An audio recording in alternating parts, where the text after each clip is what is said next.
So I've had a few people want to know about my 727 TorqueFlite to T19 conversion in a Scout 2. A few people have requested I do a brief little video on it. Sorry, this is Puppy Merle. He's being a little crazy right now, but figured I'd take some time and just kind of go through the basic steps of it and kind of how I went about doing it. I did it a little differently than I would say that most people should do it. I would recommend getting a parts truck, and that way you have all the little bits and pieces, because there are a lot of small odd pieces that you'll need to do this. I went about kind of getting it all separately. So I found a transmission, and then I found a guy who had all the linkages, and a guy that had a decent flywheel, and sourcing all the parts is going to be your biggest issue with it. It's not a hard swap if you've got all the right parts to do it. So I'll kind of go through the basic stuff that I did and see if it helps you guys out. So the first part that you're going to need, you're going to have a manual pedal assembly. It's not hard to find. You just got somebody who's got an old ragged out truck, which nowadays most Scouts seem to be. Just pull the pedal assembly out of it. It's pretty easy. My truck is not finished. I've left a lot of these parts out, like my cover here and my boot to cover the hole where the linkage actually goes through the floor. I guess I can start there. So on a automatic truck, you're gonna have a knockout right here, and it's just gonna be a little raised piece, and this is not hard to do at all. I've seen a lot of guys that can just take a socket with a similar size to the boss itself, or the extrusion, I guess it would be, and they go up from the bottom and they just hit it with a socket and it pops out. I had no luck with that at all. Mine just started denting, so as you can see, I just kind of hacked a hole in there. I drilled it around and cut through it, and it works. It doesn't rub on anything, but I would definitely try to avoid cutting it, because it is hard to make it pretty. So that link, I don't know how well you guys are going to be able to see here. If I can get this up in here. So there's your linkage rod, and it connects to a piece that just comes right off the side of the pedal assembly. Now, I messed with this for, I don't know, probably about an hour, trying to get my arm wiggled all the way up in there, because I put the pedal assembly in without that linkage rod in there. And there's a pin, a washer, and I can't think of the name of the pin that goes through the end of the dowel pin, but either way, you'll see it. Make sure you have this rod in before you get the pedal assembly tightened up. I would say slide your rod where it goes through here. I would slide it down through the floor first, and then I would go ahead and put your pedal assembly up in there. As far as the pedal assembly goes, a lot of people say it's a pain in the butt to get in there. It was the way that I did it, but looking back on it, I had to do it a few times, so I found an easier way to do it. So you've got a bolt here that holds your steering column, that attaches the steering column up to the pedal assembly, and one on the other side too. What I ended up doing the second time around was just pulling the entire steering column out. It's a few bolts and a couple plugs. It's not hard to do at all.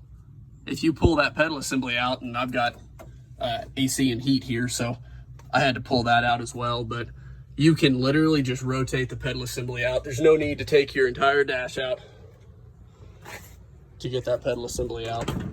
There are, set the flashlight down here, there's 4 bolts on your firewall. 1, 2, and then 3, 4 right there that you will have to loosen up, and that's all it is on the outside. And I believe there should just be 2 bolts on the inside that you'll need to remove, and those hold onto the steering column. Your steering column is pretty easy. If you've worked on Scouts much, I'm sure you've had your steering column out. I don't have the Borgeson joint in yet, but that's the next upgrade. Just waiting on the funds to come in for that. Pretty easy to get the steering column out. You've got a specialty bolt right there It's a square on one side, I believe, and the other side's threaded. Pop that out, and you'll see there's a little divot in the steering column, and that's how you're going to get that bolt to slide back through whenever you get it lined up. So just make sure you've got that all lined up when you put it back together. So you pull that out, or pull that bolt out, loosen it up, and slide it up the steering column. And then there's one more clamp right, let's see, let me get pointed to it right there. Right there. That clamp has 2 bolts on it, one on either side. I don't think you can see it from there. Yeah, you can, right there is the other bolt for it. You'll loosen that up, and then you have, let me climb up here. You've got one more clamp you have to undo right here.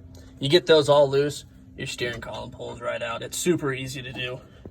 And that's the way I would recommend doing it, because it took me way too long. I tried to pull my dash the first time, and it wasn't fun trying to do it that way, and I don't think it really gained me any more access. Let's see. Next thing you'll need, I didn't realize it whenever I went to put my transmission in, but you will need longer bell housing bolts. Quite a bit longer, actually. So you'll have to measure those out and make sure you get the right size. I don't remember offhand what the length was, but make sure you get those. And then we will go under the Scout here and see what we got under here. Well, let me grab my flashlight here. And I do apologize. I'm sure the dog is going to come attack me. Yep, here he comes. All right. So you can see right there. Hey, quit biting me, boy.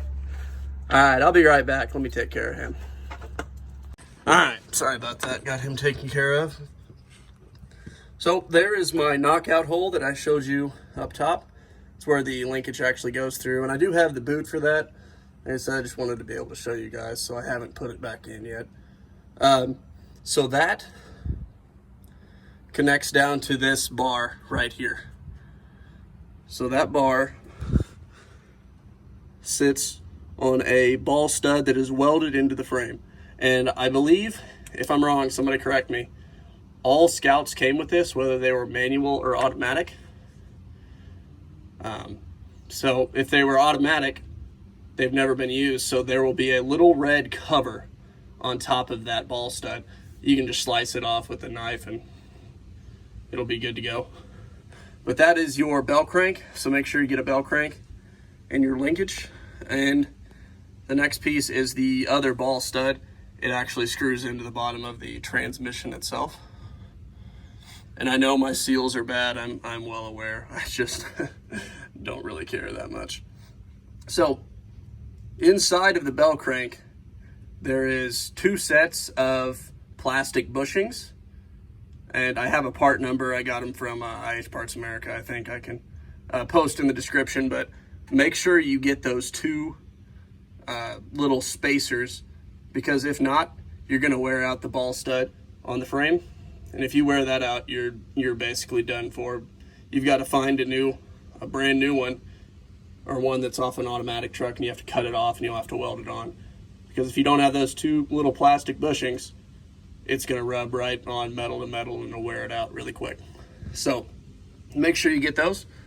After that, you have a linkage rod that goes from the bell crank up to the linkage on the transmission, and that bar that the linkage sits on actually connects, it activates a rod that goes through the transmission that pushes on your throwout bearing. So there's that. Make sure you get all those little pieces. There are 1, 2, 3, and 4 if you count the one on the transmission, and then 5, the one that actually goes up to the pedal assembly. So make sure you get all those. Let's see, what can I go over next? I will have to grab a wrench and pop off my inspection cover plate. I got that on eBay. Some guy had it listed at a really good price, actually, but I think you can still find these reproduced, so you can check that out. Let's see. Oh, I can go over my transmission mount next. So I had a little bit of trouble with the transmission mount. The auto cross member can be reused, or it was able to be reused on mine at least. The transmission mount on the automatics, on top of the cross member, there is it's like a Z-bar, I would call it almost. It's a flat piece of steel with two 90-degree bends in it that face the opposite way. So one will go north, one will go south technically. And then you've got about a 2-inch space in the middle that just goes straight up and down, if that makes any sense. I've got it in a box of parts I'll go grab here in a minute and I'll show you guys. But basically I just took out that piece, and whenever you take out your 727, you'll see what I'm talking about. I put a piece of flat steel up there with a piece of rubber sitting on top of it, and I'm sure it's hard for you guys to see with the glare. And then I just used the bottom mount and shortened up the bolts because they were a little bit long, and it seems to work really, really good. Speedo cable and everything like that, it worked out. It bolted right up, and Speedo works great. Yeah, that's actually the light bulb that used to go on the shift indicator. I have a manual wiring harness, I just haven't put it in yet. Now this will be truck specific. I've heard some guys that have done the swap have to get their drive shaft lengthened or made longer, however you want to say it. I didn't. Mine works fine, and I still have, I don't know, an inch of travel there. But it could definitely be it could definitely stand to be made a little bit longer, because you can see right here is my original spot where it used to sit. So I could add another 1.5 inches in there. But for right now, I just wanted to get it on the road. I have a buddy who said he can help me with that later. So, let's see, the next part is going to be your flywheel cover. And I just used the one from the automatic. I don't actually know what you're supposed to do here, because no one ever said. But I was able to, there's a couple holes on it. The side ones don't line up, the two upper ones. But these two on the bottom are actually really, really close. So I think I just kind of oblonged these holes a little bit up at an angle, and I was able to get it to bolt up. And really all you want to do is just keep debris and stuff from getting out of there. And I don't know, it seems to work fine. I'm gonna get a little piece of a foam seal to go in there, and then eventually I'll get the correct part, but for now that works. Let's see, while we're under here, I have my spring, which is already rusty somehow, but I connected it to one side of the bell crank, and then I just tied it off to the cross member mount on the side. Don't know, I don't think that's correct at all, but it seems to return it just fine, so I'm happy with it. Maybe some guys who are more knowledgeable about Scouts will know the correct placement. I've heard some people say they take it up to the motor mount, which is definitely an option if you have a long enough spring, but I didn't. I do have a new spring from IH Parts America. Huge shout out to them. They just have all the parts. So I will put that in at some point, but for now this works. All right, so let's see, what else should we go over? I think that's about it. Let me go grab some of those parts, and I will kind of explain the pedal assembly a little bit more. Give me just a second. The automatic pedal assembly here, and I'll just kind of go through the bolt patterns and that kind of stuff. So I was wrong. It looks like we've got 3 bolt holes right there, 2 there, and then 2 more there. But then again, they're all accessible from the engine bay. So kind of orient you here, this is going to be sitting on the firewall. Your brake linkage will go through this hole right here. Yeah, your brake linkage will go through there. You've got 2 more bolt holes here. These are the ones that actually connect to the steering column, and then you've got 2 here that go into the there's 2 more there. I don't actually know what you call it offhand, but I can walk you over here and show you real quick. So it'll mount up in here behind your dash, you need to pull your gauges out, which is, you know, again, pretty easy. I think the second time around, I ended up just pulling alternator, fuel, and then speedo. Pulled those out. I was able to get to all the bolts there to tighten it back up. It wasn't hard. It's just 2 bolts right there. See, what else can I go through? Oh, like I said, I have it's a T19, so it could be different. Oh, there's a big glare right there. It could be different on a T18. I don't know offhand. I've never messed with them. But the T19 will require a different... you could use a different plug off of a manual harness. I didn't. There's 2 sensors on the T19, and I'll go in here real quick and I'll show you my 727. Yeah, it's a mess, but you're gonna have to get over it for now. So right here, this is gonna be here, get out of the way, buddy. That's gonna be our neutral safety switch and our backup lights. And then here, obviously, you've got your switch for your sensor for the transfer case. But what I did, since, like I said, I have a manual harness, I just haven't put it in yet. So your T19 is not going to have a neutral safety switch. It has the reverse lights on it's kind of on like the top left, the backup lights. And then on your transfer case, obviously, if you're using a Dana 20, it'll be the exact same. But what I ended up doing, the T19 backup switch or reverse light switch has it's a 2-prong, and the 2 outer prongs control your backup lights. And then you'll have to test it because I don't remember, but it's the middle one and one of the outer ones control the neutral safety switch on your 727.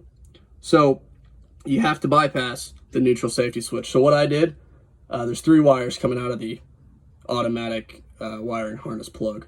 So I took the center one, cut it, spliced it in so that I had power, or I had a bypass, a jumper wire there. And there's better ways to do it. You can, mess with the fuses and that kind of stuff. I didn't want to, because I'm going to swap it out for a manual harness eventually. But I just spliced those 2 wires together so that I still had my 2 outer wires running in so that I could use it on the reverse light switch. That was about it on that. Like I said, guys, it's not a hard swap. That's about all there is to it. I know it might sound like a lot, so I guess we can kind of recap. I did my pedal assembly first, got that all mounted in, and the second or third time you do it is a little bit easier. Don't pull your whole dash, pull the 2 gauges out and your steering column. It takes a lot less time, and then you don't have to fight through, rewiring a bunch of stuff if you've got all your dash out, because I don't know about you guys, but if I touch a wire under that dash, I don't know, it might not start for a while. It's a finicky thing. I don't do a lot of wiring on it. This is pretty much all the original wiring that came with this truck. I haven't touched it, so it's going to get rewired. I just haven't had a chance to do it. I just enjoy driving it too much and don't want it down. After I did the pedal assembly, drop that linkage bar down, jam your transmission up in there. Make sure that you either get a good flywheel and have it resurfaced, or you just get a brand new flywheel. You need to make sure that you're using good parts on that. I made the mistake of trying to reuse a pressure plate. It didn't work out because I had a new clutch disc and an older pressure plate that I cleaned up myself, and I wasn't happy with it. It just didn't fit right. Mismatched parts are kind of a pain. So just make sure you get a full clutch kit, and I think on Binder Planet, I can post a link to it, they had a clutch kit from Fort Wayne, Clutch and Driveline, and that's who I ended up going through. Super great guys. I ordered it, I don't know, it was like on a Tuesday at 4 o'clock, and it was sitting at my door on Wednesday. So really, really happy with them. But I can post the part numbers for that. I do have the throwout bearing part number and the pilot bearing part number. They should be the same on most of them. I know through my research, I found that there are 2 different spline sizes on the T19. So I have an 1 1/4. I think it's 1 1/4 and 1 1/16 or 1 1/8 is the other one. But it should be 10 spline either way, and then just measure it 1 1/4, whatever it is, and Fort Wayne can get you hooked up with a clutch disc for it. So yeah, it's not a hard swap. It a little intimidating at first, but just make sure you have all the pieces before you start ripping into it, because it's very frustrating, you know, starting to work on something and then you've got to wait for parts to ship. That's about it. I guess I can give you guys a little walk around of the Scout here if you're interested. Give me just a second. So there she is in all her beauty. She's got a lot of rust, a lot of fiberglass, and well, she's perfect. It's a 77 Scout Traveler. I did a spring over axle conversion, and then I also did the, I can't even think of what you call it now, where you rotate your knuckles so you have the correct caster. I can do a video going through that if you guys are curious too. 345, and as far as I know, this motor has not been open. It's not the original motor of the truck. I do have the original motor sitting in my garage, but sometimes when funds are low, it's just easier to swap motors instead of rebuilding. But yeah, that's the truck. She's a beaut. I will be doing the tailgate conversion. So the Travelers, if you guys don't already know, have the lift gate on them. I do have a tailgate sitting right here that I have to do a little repair work on, because I'm not exactly sure what happened here or who tried to fix this. I think I ended up getting this thing for like 25 bucks. It was a steal, but if you press on it, it's kind of soft, and it's this, like, I don't know, some sort of a like paper material all throughout the center, and then of course it's got some fiberglass in it. The top's all bondoed up, so needs some love, but that'll be going on the truck as soon as I get that repaired. And if you guys are interested in that, just let me know. I can do a video going through that as well. But yeah, so that's about it. So like I said, I have a few little pieces and parts here we can take a look at, and maybe I can kind of walk you guys through some more little details that have to be done on this. So right here, this is the top of the transmission mount for the automatic trans.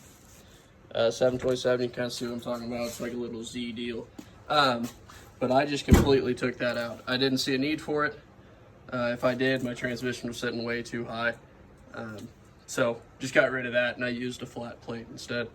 Your starter, you have to take a spacer out of the starter. This is for the automatic, and whenever you have an automatic, your flywheel and flex plate are in a different position. One's, you know, as you can see, what is that, 1/8 of an inch difference. So whenever you have the automatic, it'll have the spacer. Whenever you switch over to your manual trans, you got to take the spacer out. So the flex plate has a spacer on it, and you got to make sure, which I would assume, you know, you guys would put it together and be like, oh well, this isn't right. But the flex plate has a spacer that actually mounts to the back of the crank, so you got to remove the spacer. The flex plate actually bolts up. I can grab my flex plate here and show you guys. We're lined up on here correctly. Well, it's not gonna sit right. Anyway, you get the idea.